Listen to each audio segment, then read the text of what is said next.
एगो हमार दूसर कविता बाटे। आज बड़ा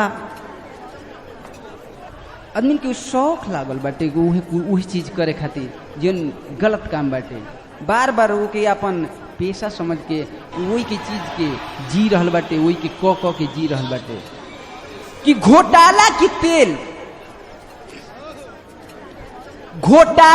तेल छिनैती के गिरीश। भैया ध्यान दे जाए, एक एक शब्द ध्यान दे जाए तो उतने मजा आई कि घोटाला के तेल छिनैती के गिरीश, भ्रष्टाचारियन के मिला के बन जा तू सबसे 20। घोटाला के तेल छिनैती के गिरीश, भ्रष्टाचारियन के मिला के बन जा तू सबसे 20।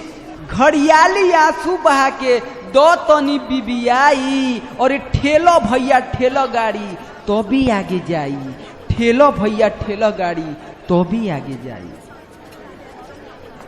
रंगदारी से ऊपर की खर्चा, रंगदारी से ऊपर की खर्चा, ठगी से भीतर की।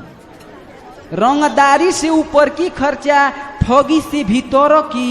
आ चमचागिरी के कमाई से पोटी तो पटर की। आ गुंडागर्दी रही ना तबे चोली बरियाई, तो ठेला भैया ठेला गाड़ी तबे आगे जाई, ठेला भैया ठेला गाड़ी तबे आगे जाई।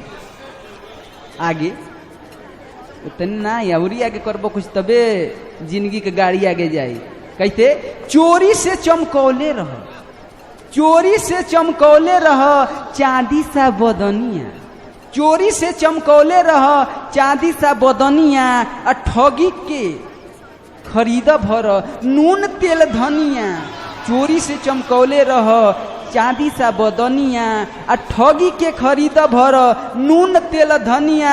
लुटौल चला दी अपन रोग के दवाई, तो ठेला भैया ठेला गाड़ी तबे आगे